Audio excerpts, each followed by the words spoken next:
was really interesting. Excellent. Good. Thanks for having you on. Okay. Yeah, we had him on for sure. Yeah, he's been had. We're live. It doesn't necessarily look like it, but I'll take it.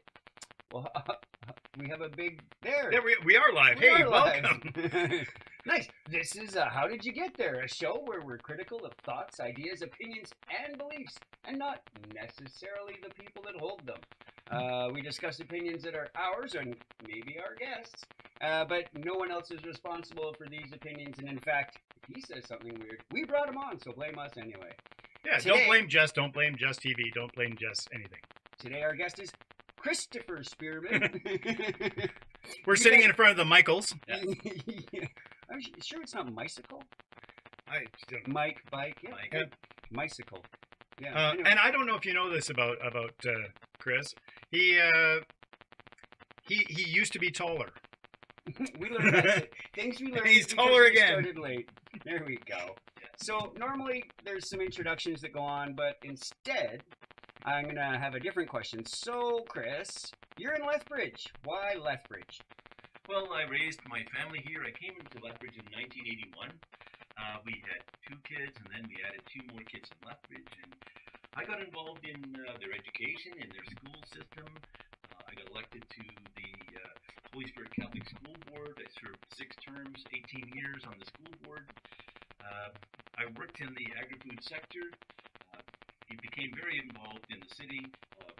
Formed business organizations like the Industrial Association of Southern Alberta, and was a founding member of Economic Development Lethbridge, and also provided advice to the University of Lethbridge management faculty in making sure that people had opportunities. We took university students in, gave them real experience in our plant. We encouraged other companies to do the same thing, give them real jobs while they were going to school, and had that work experience component. And then in 2013, I was elected mayor of the city of Lethbridge and served 2 terms. I think fairly 2 consecutive terms. Yeah. With no time off for good behavior. Yeah.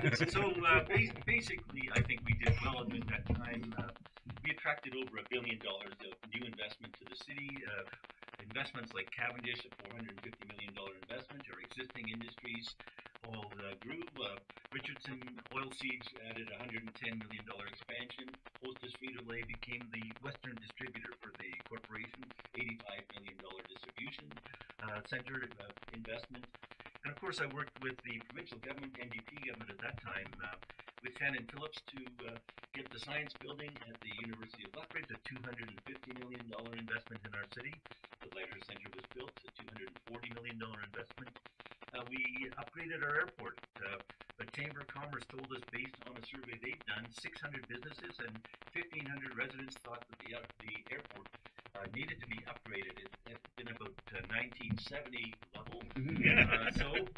That was very generous of them. We got $26 million expansion of the airport. $22 million of that was funded by the federal government. We had the Nikayuko Interpretive Center, the Bunka Center, funded by the federal government, $5 million. The downtown Park and Ride bus terminal, the $20 million facility was built with federal and provincial grants, and of course the upgrading of the gates that took place, another close to $20 million upgrade. So yeah, I think generally I had a successful term as mayor, and I was able to control taxes as well by accessing what I call our fair share of federal and provincial grant funding. We were able to keep taxes down. Municipal taxes in Lethbridge in 2019, the increase was under 2% for the first time in 20 years. Cool. And in the years 2020, 2021, and 2022, the tax increase was exactly 0. So we were able to make sure that taxes in Lethbridge were affordable, and to make Lethbridge a competitive place for businesses to invest and affordable for residents to live here. So that was the program. We managed the finances competently, and we attracted external funding that we felt that Lethbridge was not getting for many years until the term when I and my fellow councillors were serving, and we accessed significant excess dollars from federal and provincial government. So I think that's my biased perspective saying, yes, we did a great job. And Lethbridge. Yes. Right?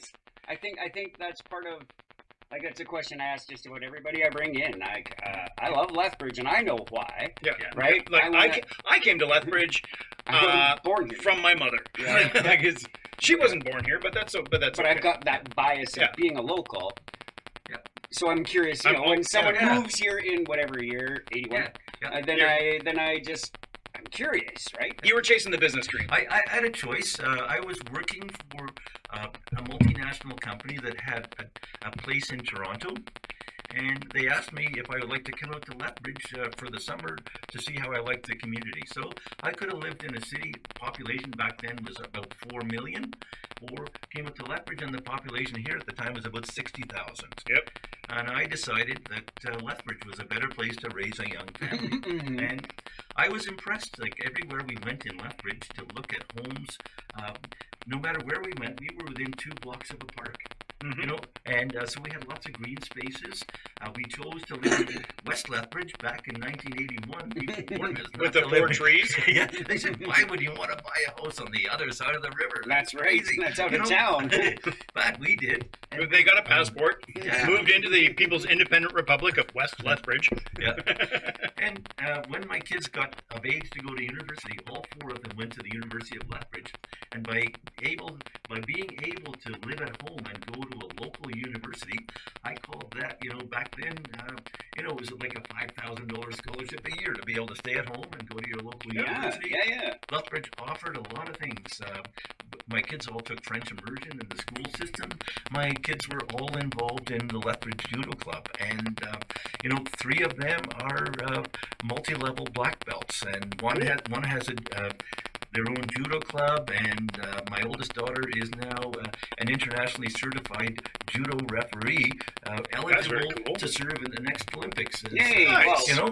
And we Go home team. the family benefited by being in Lethbridge, and the thing that they don't say, if you live in a big city, you have lots of traffic issues.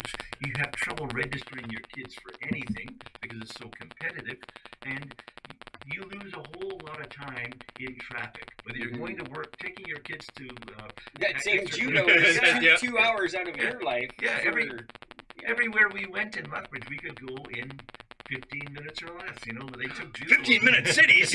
Yeah. So it was. By gum.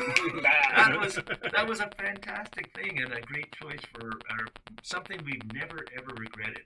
And Lethbridge has always been very affordable. I find the first 20 years that we lived in Lethbridge, I was the single income earner in our home. We didn't have lots of extra money, but we could afford to do everything. And one of the other secrets about Lethbridge is you can go anywhere in Lethbridge because you can afford it. But being in an affordable city allows you to travel elsewhere. Yeah. And always come back to Lethbridge and have an affordable way of life.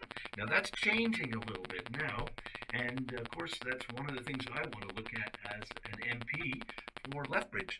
We need to restore it. We need to make sure the mid-sized cities like Lethbridge in Canada remain affordable. And somebody needs to speak out for them, make sure that we deserve the same types of programs that are available elsewhere. We need to keep our rent prices down. We need to make sure that what we do in Lethbridge remains affordable for families, and we are an attractive place to live. Yeah. Again, I've lived here all but one of my entire years of my life. Yes. And I was like a proper adult when I left. And I was paying. I lived in a little tiny flat in Edinburgh, and I paid £800 a month. Yep. For about 400 square foot. If that. I remember borrowing some of the space when I went to visit, and then I had it all to myself, and it still felt small. The audience can't see the rest of this office, but It's about that big. But It's so a little this, hallway. there was a little hallway and then one more room at the back, right? Yeah. There's it wasn't much more than this, and it was £800 a month, and I'm fortunate. 1,600 CAD. Yeah, 1,600 Canadian dollars. Yeah. And that was then, and that is in a big city. Yeah. And that's different. When I got back here, it was. I know people who rent. I own, but I am blessed because I own a house. Yeah. But I know people who rent, and I know a ton of students because I teach at the Polytech. Yeah. and they are paying, like they are either living six to a house, or they're individually paying more than that for the same kind of space today in Lethbridge. Yeah, it's getting tighter. You know, we need to expand the housing supply. We need to fund low-cost housing, and we need to make sure that there's space available for students. When they come here, you know, if they can't afford to pay a lot of money, whether they're coming from overseas or whether they're Canadian students, we need to make sure Lethbridge remains attractive and affordable. And we need to make sure that that type of housing is built, and it needs to be accelerated. The Liberal Party of Canada has a program to develop 500,000 affordable housing spaces in half the amount of time. So in 2.5 years, not in 5 years, and we need to make sure that because the problem is now. The problem isn't 5 years from now. That's right, and as I say, we need to make sure we've got an MP representing us to make sure Lethbridge gets its fair share. That money can't just be going to big cities. So I'm a fan of the word parliament, and I linguistically feel that it means to speak. It's about talking about stuff. It's about the place to discuss the issues, right? Yes. And if you have a person that's just, I don't know, for lack of a better way of putting it, a painted blue post in a seat, they're not necessarily gonna speak on our behalf. You're not there necessarily to represent us. You're there to speak on our behalf, right? You're there to bring all of what is Lethbridge.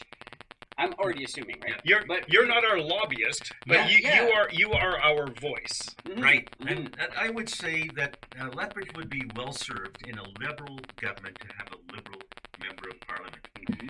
Because it's not just speaking in question period, it's about what gets discussed in caucus. It means being able to easily walk through the door of the relevant cabinet minister and make the case for the city of Lethbridge and be listened to. If you elect a member of Parliament who spends all their time bashing the government, what are the chances of Lethbridge getting its fair share of any government program? And I don't mean anything derogatory to any specific person. I'm just describing the situation and the perception that if you have a member of the opposition, they're going to be far less effective in making sure Lethbridge gets its fair share.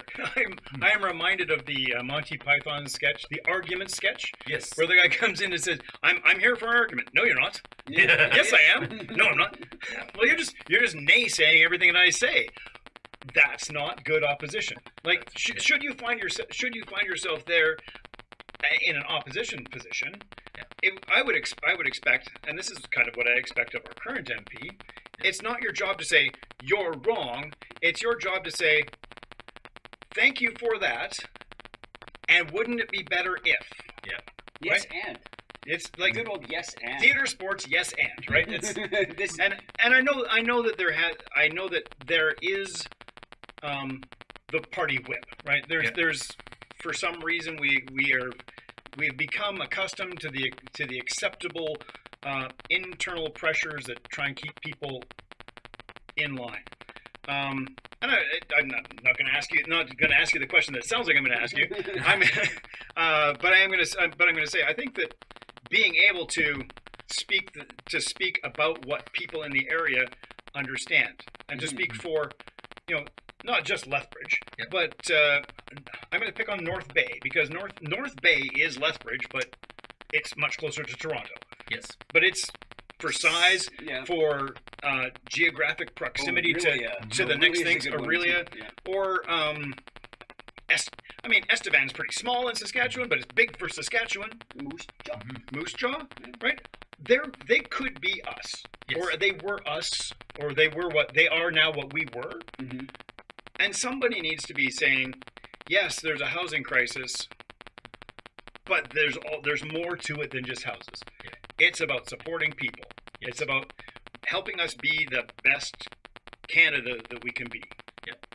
Lethbridge has so many assets, so many things that make it attractive. And you mentioned all those other communities, but how many of them have a university and a college and a functioning airport that could be even more effective? But Lethbridge is right on the cusp of being something great without being a huge city. Yep. I think we already punch above our weight. Yeah, and what we need to do is do that politically.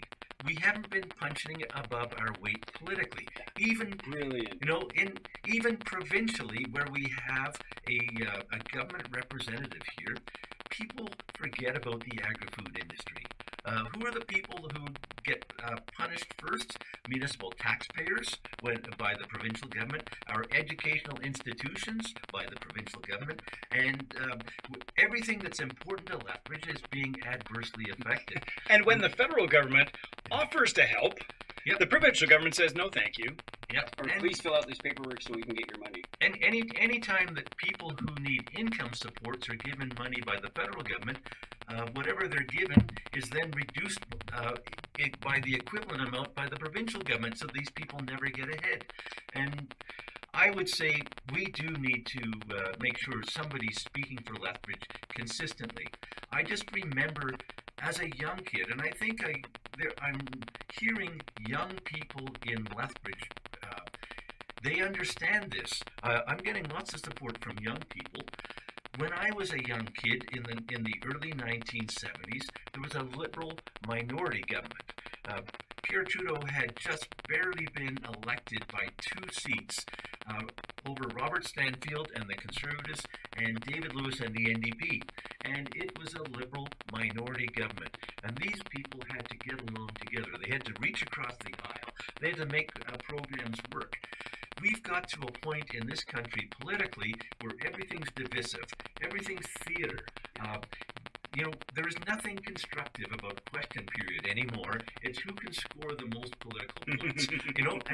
And that's no way to create collaboration. There is a better way.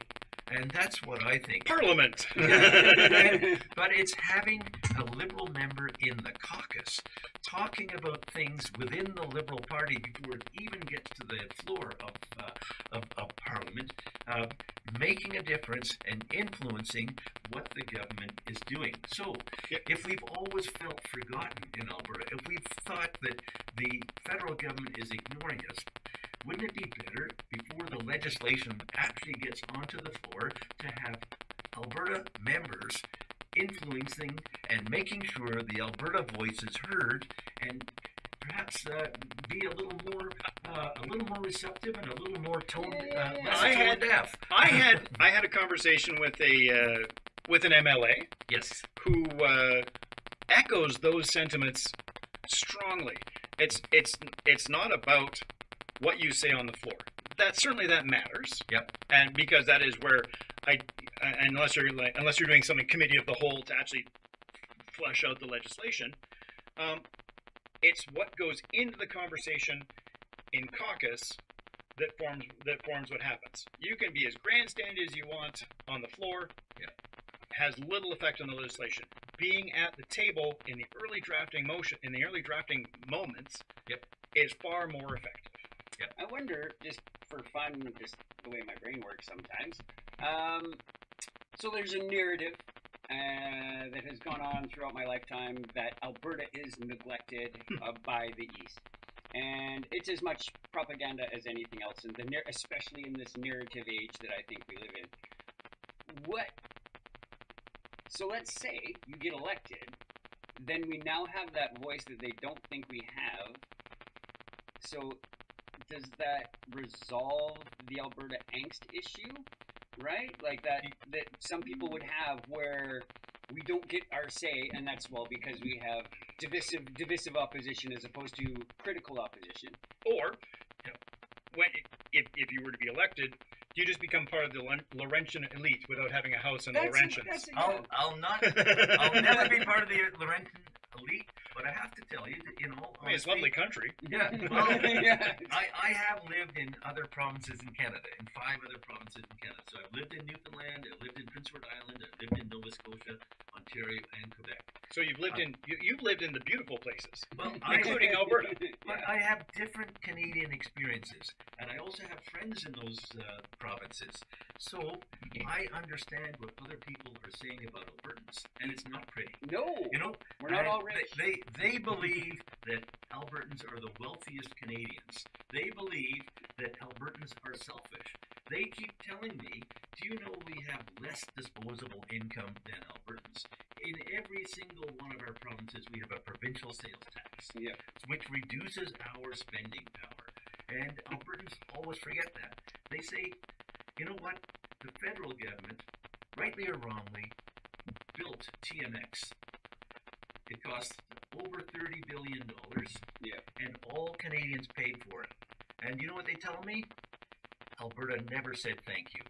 Yeah, that's a really nice way to put it. But too, and so we talk about the transfer payments and all that kind of stuff. It falls on deaf ears out there. And those MPs are coming to Ottawa representing their populations. If we elect 37 Conservative Party of Canada representatives for Alberta, our voice will not be heard.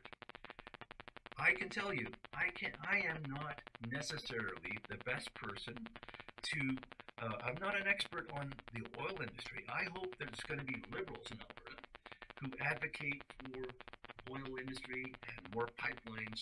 I will join in and be a supporter.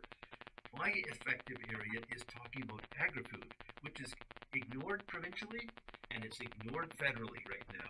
We need to make sure that our food industry in southern Alberta is talked about, is supported.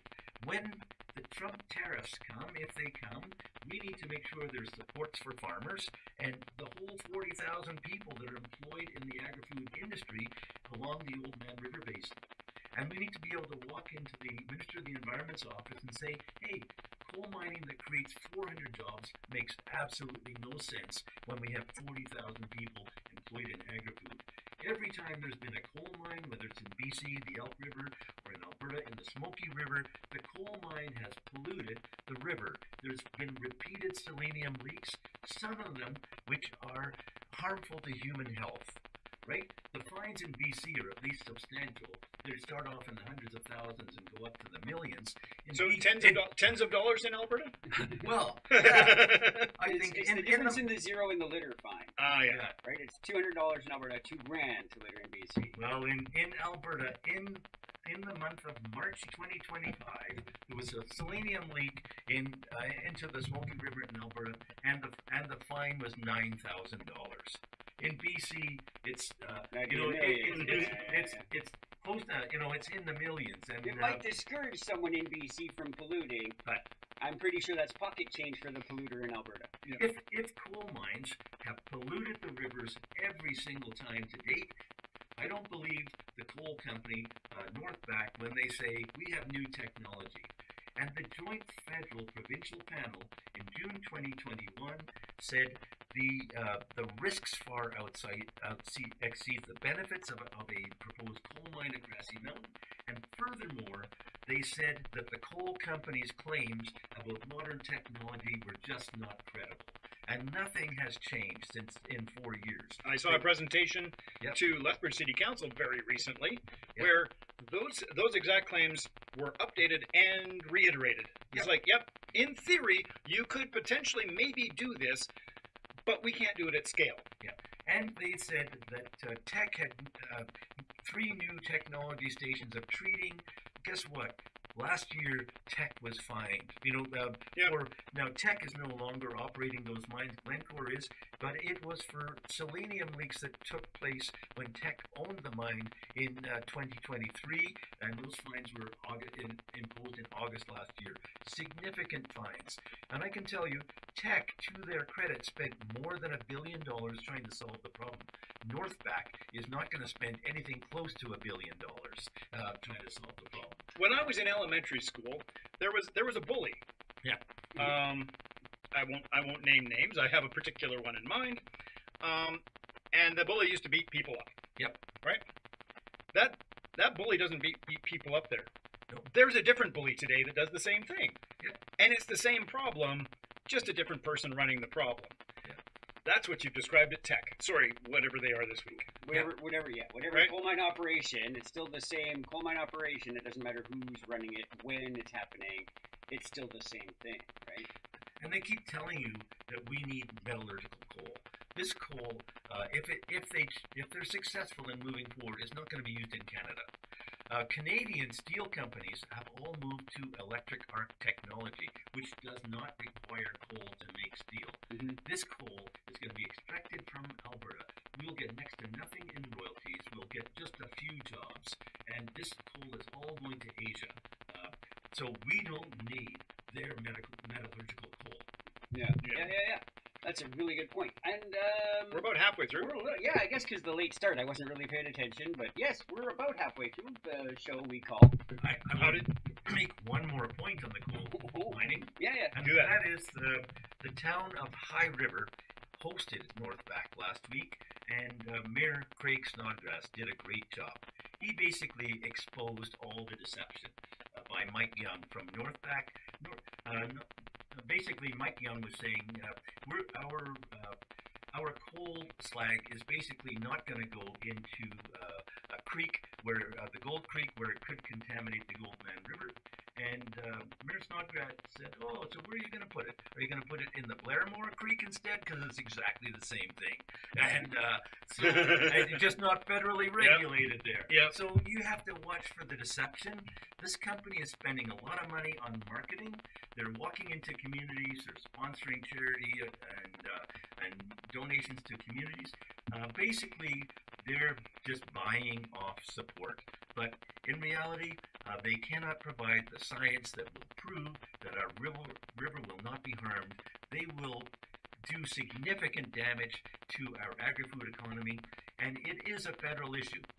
Any river that risks pollution or incurs pollution that damages native fish species, migratory birds, drinking water for humans, or interprovincial waterways is federal responsibility. Don't let anybody tell you differently. The Oldman River is a federal responsibility, and we need to stand up and fight for it in this community. I think this gives you sort of a unique position. Not that you've necessarily been in the provincial government, but you've had to work with them before. You're well aware of how local governments operate, and you've had to cooperate also with federal government going forward in your position as mayor especially. But then if you're at the federal level, it's a lot easier for you to understand going backwards. I still have to deal with the provincial government where I live. I still have to deal with the municipal government where I live. You are just bringing the forward-going experience that could definitely build that repertoire. Yeah, you'll have that background knowledge when the Alberta Midsize Mayors Consortium, or whatever they call themselves this week, come back to you and say, "Hey, we see this in Alberta. Are you seeing this elsewhere? What can the federal government do to alleviate this problem for us and potentially other similar sized communities?" Yeah, I see myself as a conduit, not just for Lethbridge, but I think I could be a very effective politician in Ottawa, advocating for all communities like Lethbridge side. We did have the mid-sized city mayor caucus within Alberta. We used to say, yeah, we have a whole lot of things working well together. But I can tell you the mayors of Edmonton and Calgary came to us and said, we want to be part of you. And they were great in supporting us on things like the ambulance dispatch at the time, saying, yeah, there's an issue where we all agree together. And of course, dealing with mental health and addictions, yeah, they had the same problems we did. And some of them had higher crime rates than Lethbridge. They just weren't on the radar. They weren't a census metropolitan area. So Red Deer and Grand Prairie had far higher crime rates than we had in Lethbridge, but they weren't census metropolitan areas. We were, because we at one time provided policing to Coaldale. And so it was more than just the city of Lethbridge, and we had our own police force. So those were things. We got some bad raps for claiming we were number one in Canada, when in fact we weren't even number one in Alberta. So that's it. Yeah. But I wonder that about those populations. Like, I know Grand Prairie, for example, is like 65,000, 70,000 people, but it services a community of like 300 to 400,000 people. There's nothing. It's the hub. Yeah. It doesn't have an Edmonton nearby. Like Lethbridge has a Calgary nearby. No, Grand Prairie's it, right? Like, for real, like all the people from like Cold Lake, Fox Creek. Yeah, if Red Deer was our next city, that's what Edmonton is to Grand Prairie. Yeah. Well, when we go to other communities, so let's talk the airport issue. Okay, we upgraded the airport, and now the airlines aren't providing us with the service that I believe we deserve. I went to Moncton, New Brunswick. I went to Charlottetown, Prince Edward Island. Their airports are booming.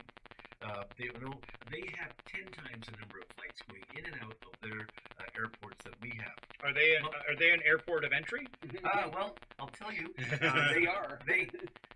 Moncton has a population of 70,000 and a catchment area of another 70,000. Prince Edward Island and Charlottetown, it's a little more than 100,000 people. They might have a total of about 130,000. But what they have is they have Sunwing flying every week every day of every week to a different warm destination between the 1st of January and the end of April. And so Monday, a flight goes to Puerto Vallarta and also returns from Puerto Vallarta with the people from the previous week. So, and then there's another one going to Florida on Tuesday. There's another one. These planes are full.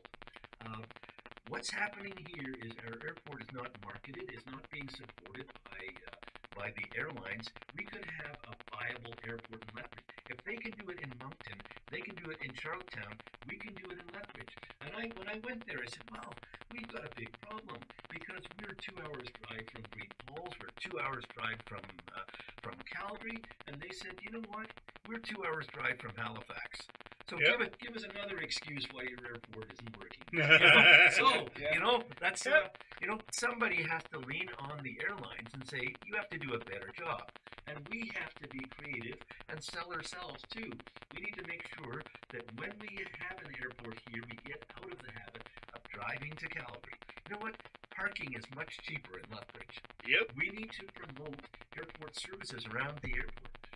When I went to those airports, they had pet drop-offs at the airport. You can drop off your dog or cat and then walk right into the airport terminal and fly out. It's not a major hassle.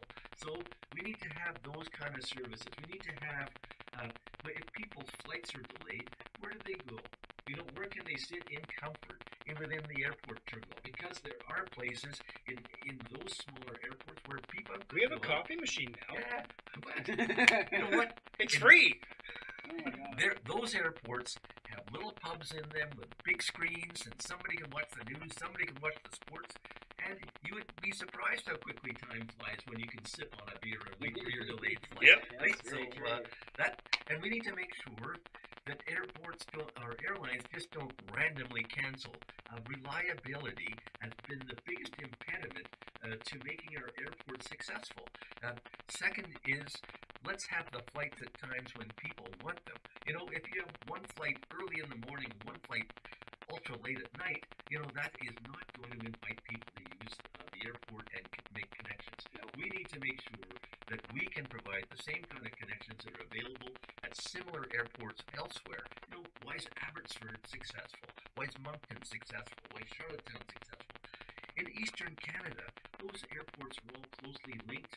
St. John, New Brunswick, same story. Fredericton, New Brunswick, same story. We could be a successful airport and a model for others. And if I was elected, I would say we're going to make Lethbridge an example. It's going to be a pilot, and we're going to see how we can make Lethbridge perfect in terms of airport service and invite partners who want to be working with our community. I just want to throw a quick encapsulation on what's going on here in my brain.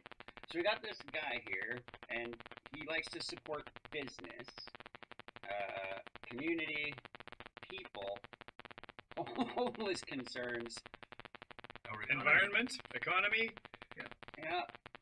So, is that really mostly you? Is that also you, and then that's the Liberal Party dynamic that you're fitting into?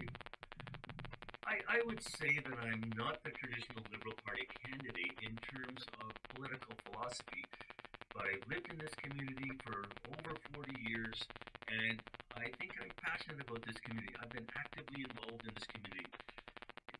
I think people would tell you when I was the mayor and when I was on the school board, I got involved in the community. I was going to events on a regular basis. That's how I met you. And it didn't matter what type of event to me. If the arts community was having a fundraiser, and I think those fundraisers were very successful. Think for the Galt Museum, for CASA, for individual arts things, I would go to those. But I would also go to the housing, the home builders meetings. I would go to the Chamber of Commerce meetings. I would host monthly meetings of business leaders and community leaders when I was the mayor. I learned constantly what the issues were, and as the issues changed, how to deal with them. I think one of the big success stories was bringing Syrian refugees into Lethbridge. It was one of the first things I got involved with. I met the first family at the airport. I had a committee set up because I didn't know the health issues, I didn't know the education issues, I didn't know the language issues. And, at our first meeting after the family arrived, they said, well, the husband in this family is a large family. They have 5 kids, but he's got an undiagnosed broken leg. That's why he's limping badly. We had to reset his leg.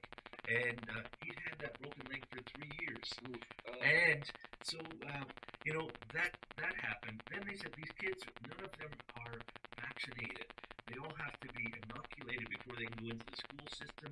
None of them have dental care. So we began learning. They're all unilingually Arabic. It's going to take a while before, even the kids can integrate. So we had them basically pigeonholed in hotels on Mayor McGrath Drive. The school systems were at this meeting. They said, well, not healthy. We're going to open up our schools on the weekends so the kids can come and use our gymnasiums and use the athletic equipment. They can use the playgrounds. The university and the college said, we're going to give them free tickets. Once they're not vaccinated, they're welcome to come to our sports games for free. Whole families of them. And they love basketball. Another great Canadian invention. So it was wonderful to see how the community received them, and as more Syrian families came, they asked us, could they have a community garden? And so we found a place where they could have a community garden near the University of Lethbridge. The next thing you know, they were growing food and donating it back to the food bank. That is a success story. Sorry. Hold on here. You helped some people by setting up some systems and enabling them to become part of the community, and then as part of the community, they continued to give back to the community. They did. Weird. They were so appreciative, and next thing you know, like the Syrians amongst themselves were saying Lethbridge is a great place to come to. And we see that over and over again when we have communities that come here and feel welcome and included. They begin. We have the most expat Nepalese. Yes. In Lethbridge. And another one, when I was young, we had a bunch of the Tibetan refugees still. Yep. Right? And so, like, a lot of my friends... The Bhutanese. Yeah. And so they told their friends. They tell their friends and relatives, and I think the rate of success in a smaller city is far higher than it is in a larger city. They can integrate and not be as visible in a larger city, I guess, but it's more expensive for them, more difficult for them to survive. And I think by having a committee, and it was really the committee members, not me. It was the committee members that kind of they fired off each other. The energy of sharing information and seeing successes caused other committee members to say, well, what can we do? How can Lethbridge Family Services was the central group that really provided them with government supports and connections and things like that. But all the other groups in the community offered something and made sure that these families would find Lethbridge to be a success. Everybody was proud of Lethbridge and the success we had integrating refugee families into our city. I want to point to something I learned growing up as a kid, because this seems to be an issue today. I grew up understanding Lethbridge is a cultural, Canada is a cultural mosaic. We are built best by using each other's individual strengths, right? And now there's a big push about being selective as to what counts as a Canadian, right? As to what we should allow in, as to what our immigration policy should be, because there's some notion of a Canadian identity that is unified. We are not. We are not the melting pot. We are not a giant monolithic culture. Yeah. We three sitting here are probably not the best example of the mosaic. I am one of the whitest people that I know. You're just barely not translucent. Yeah.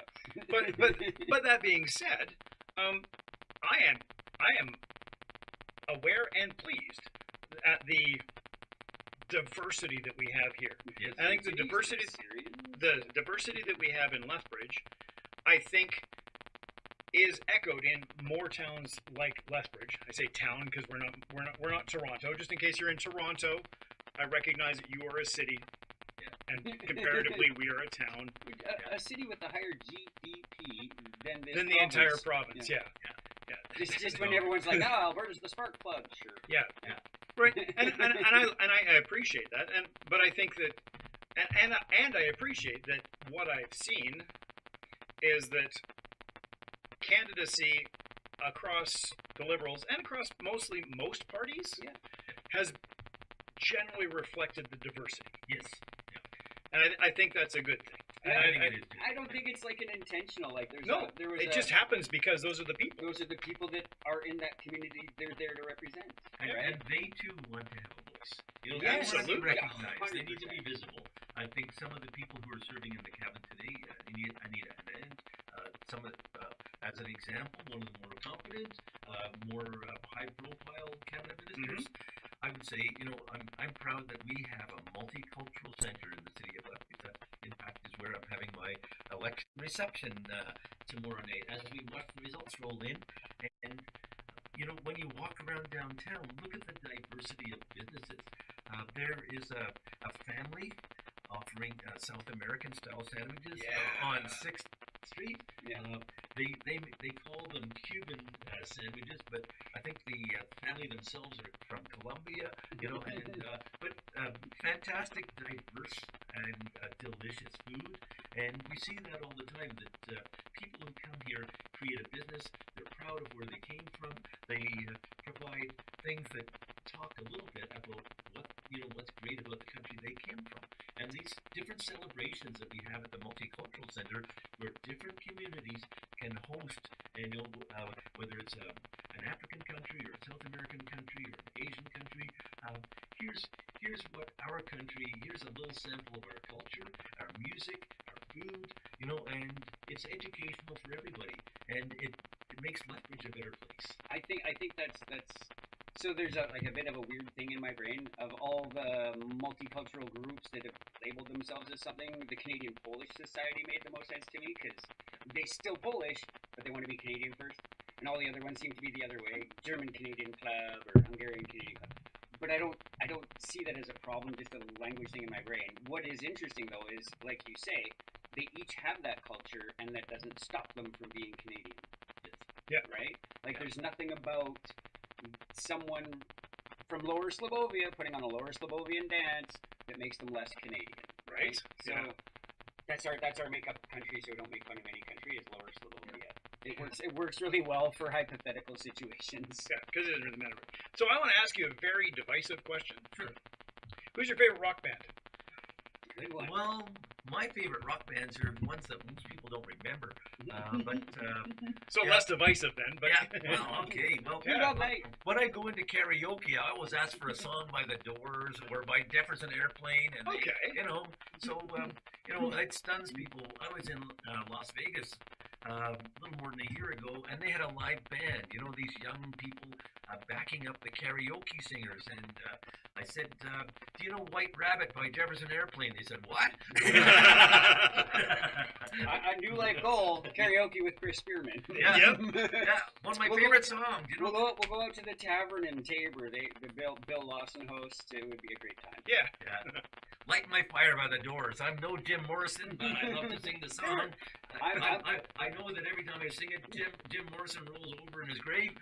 You live in a country that gave Leonard Cohen male vocalist of the year, so anyone can be a singer. It's about the passion of the sing, not the quality of the sing.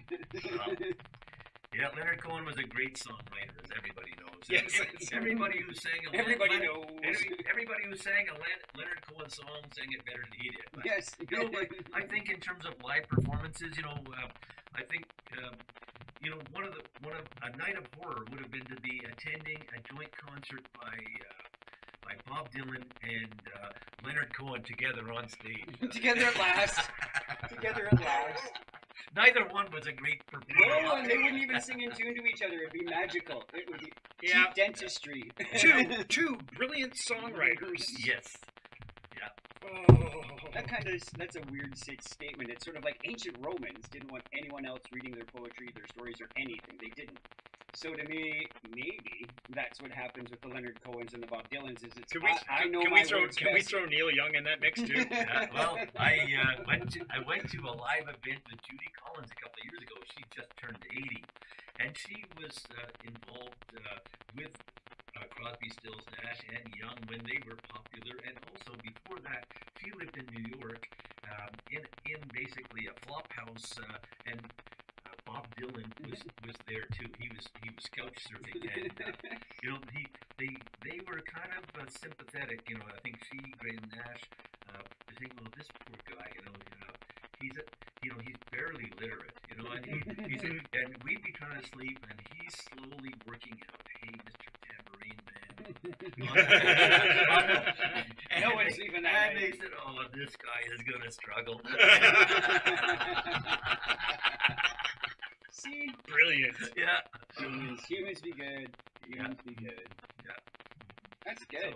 Yeah, it's actually I blame the Doors for part of my music education because my music education was the Doors, the New Christy Minstrels, big folky band. Yeah.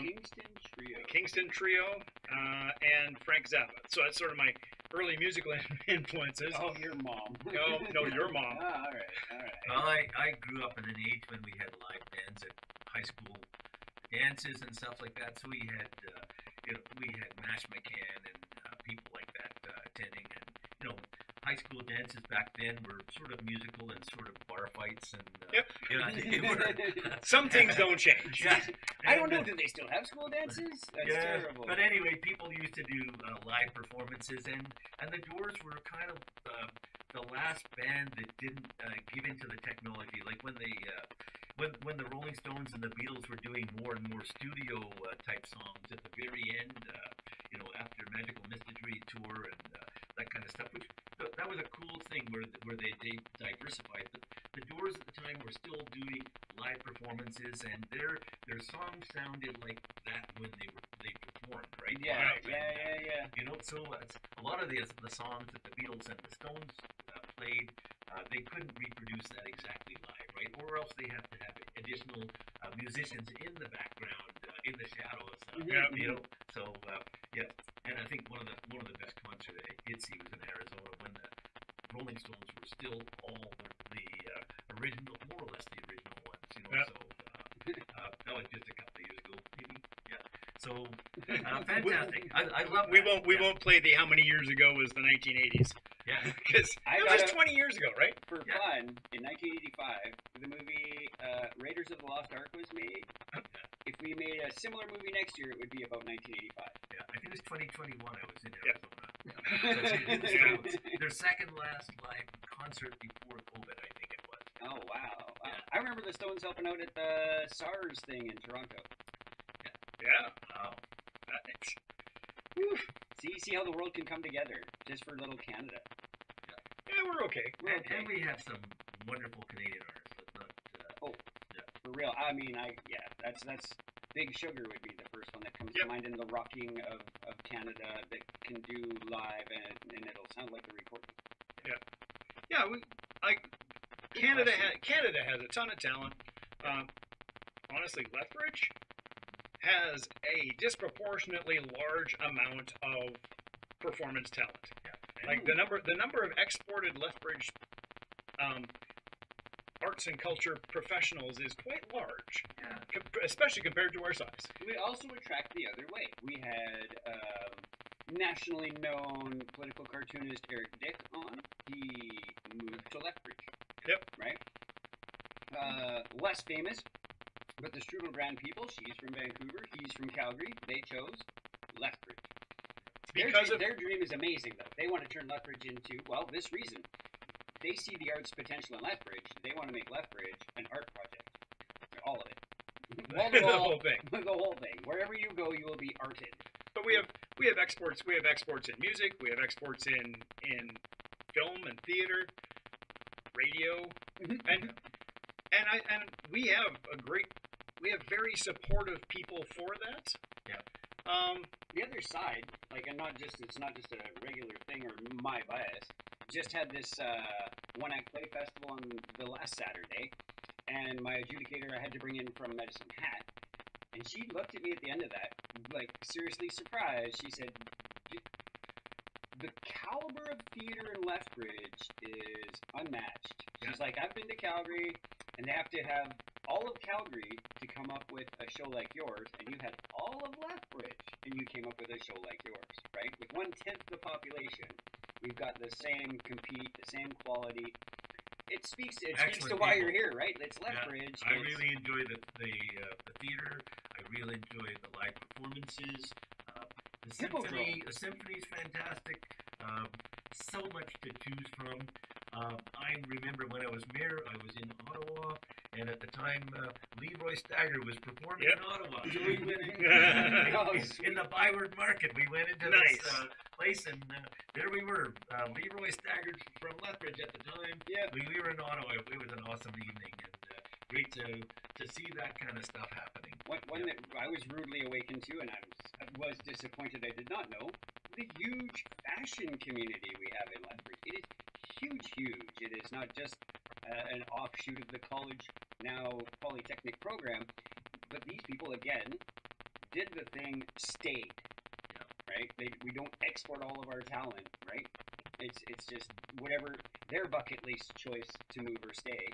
But we have, like, manufacturing of clothing here in Lethbridge, right? We have, like, a huge, during Fashion Week, I was like, well, Jess, thank you, Jess, got tickets to this event, and I was like, fashion show, right? I was like, and now I start walking up to the back end of the Galt, and there's lights going, and there are people, and runway walking, and the cultural diversity of Lethbridge was made present at this event. Like, it was great. Well, and I think all of this cycles back to what you kind of opened with today, and that is that as a representative from Lethbridge, we need to make sure that the stories of Lethbridge and communities like Lethbridge are told in Ottawa. Yeah, I don't right? That it's not just about backing up whatever they say on behalf of whoever happens to be the talking head. It's about telling the stories in a way that supports Lethbridge and communities like Lethbridge.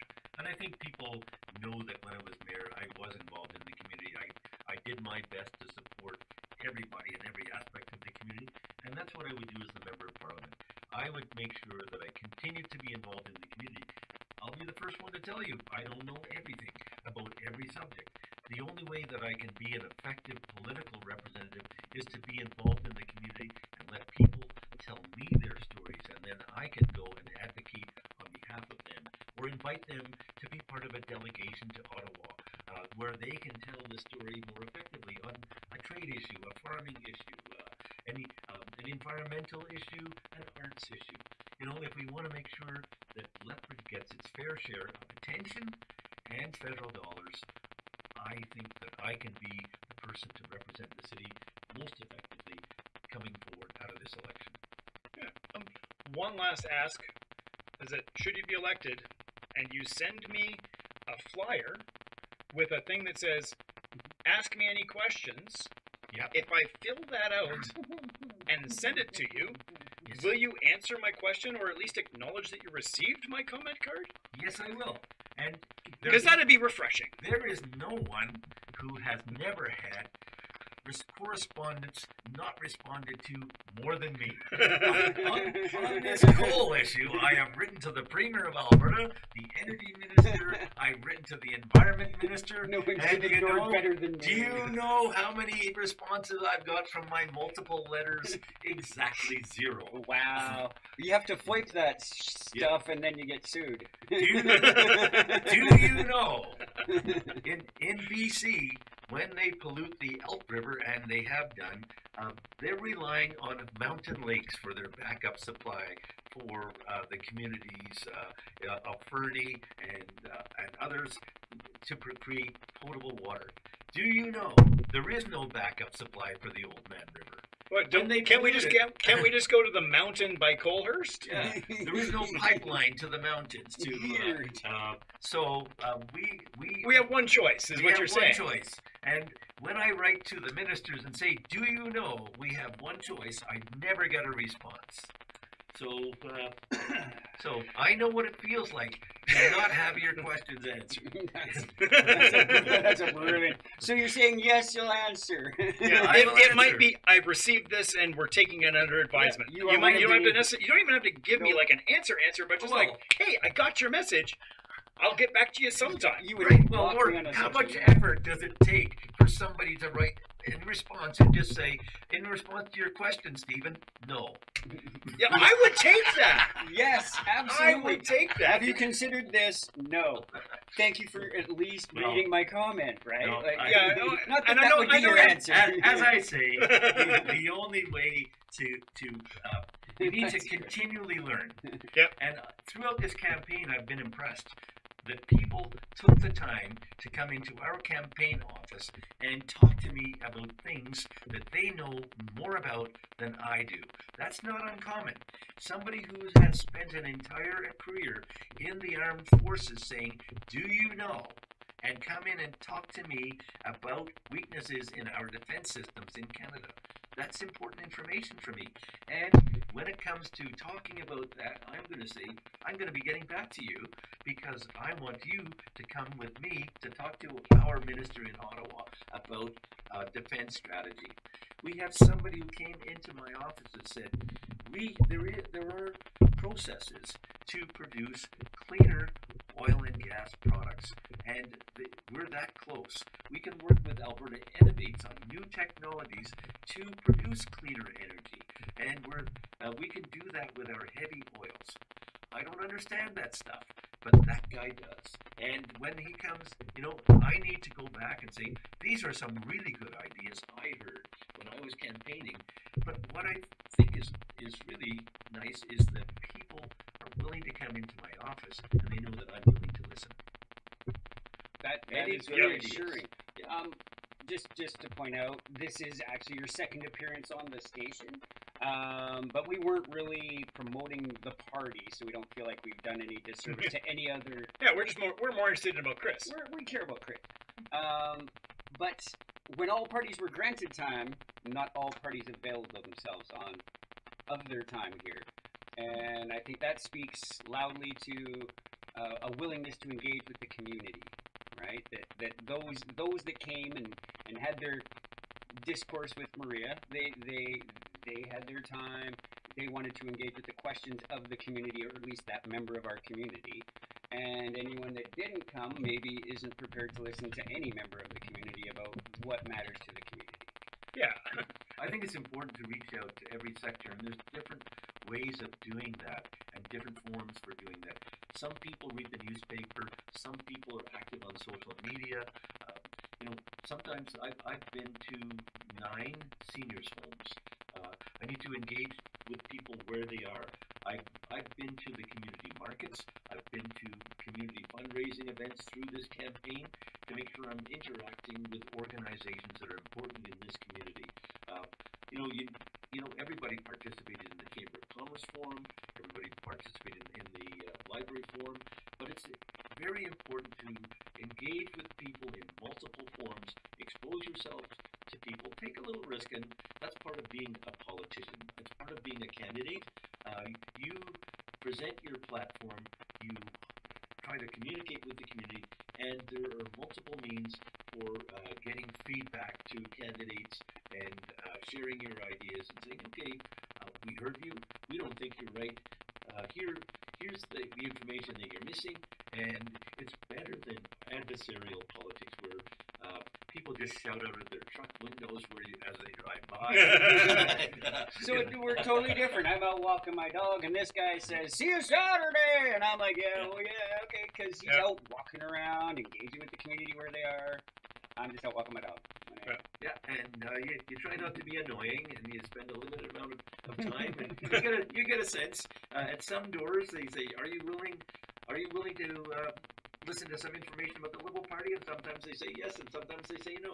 If they say no, and many people are respectful of those, I respect them too. Yep. They Thank you for your time. Thank you for your time.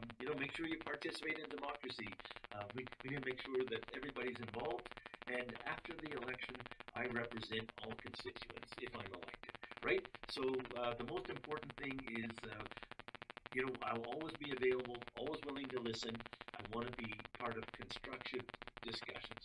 I want to learn. If I don't fully understand an issue, I hope that I get to talk to people that are experts on those issues, and we can go forward together and make sure that we represent Lethbridge.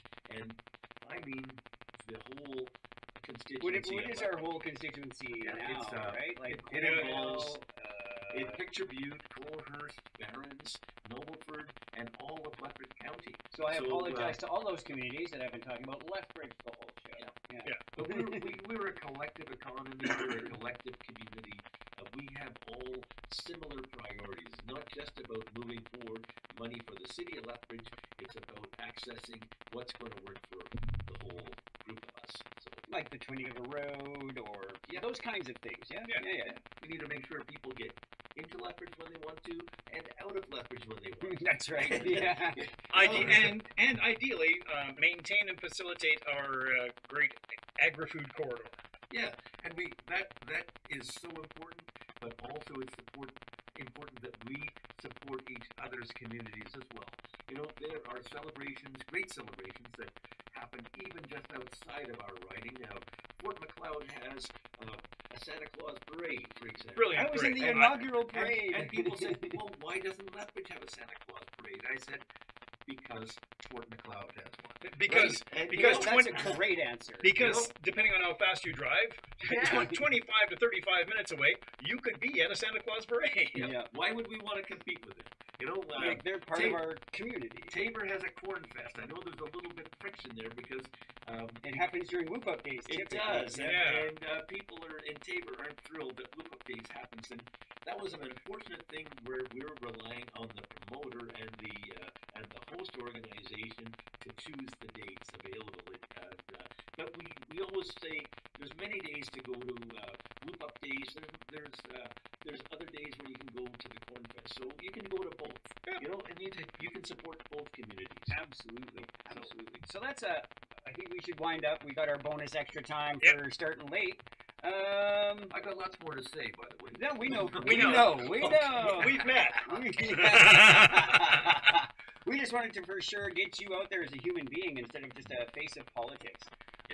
Meet my goal anyway. Yep. I'm not a typical party politician. I'm a community person. You're running like I vote.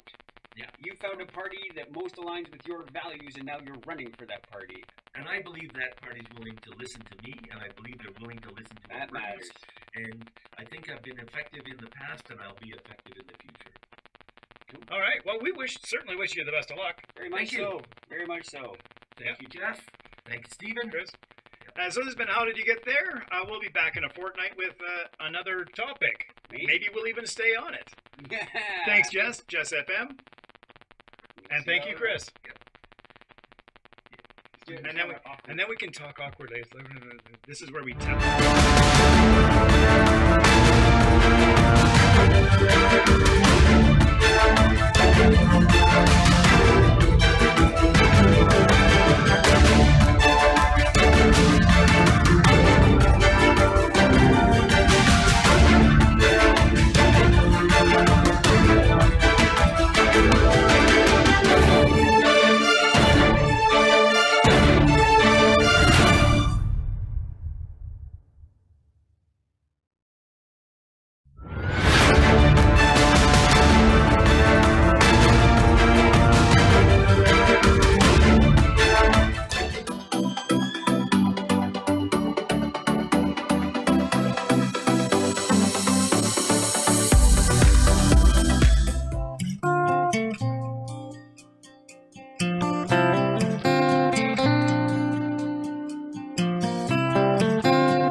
Lights, camera, action, that's it.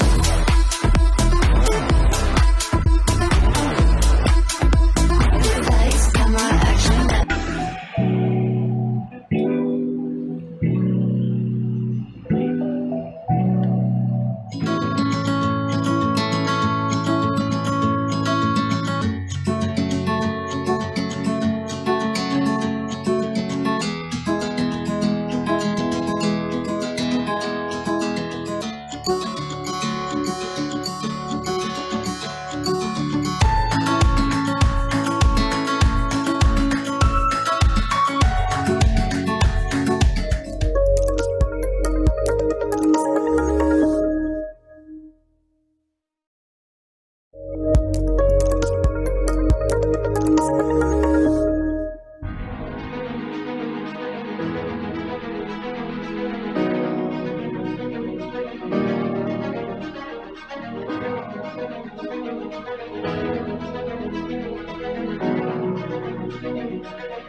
it.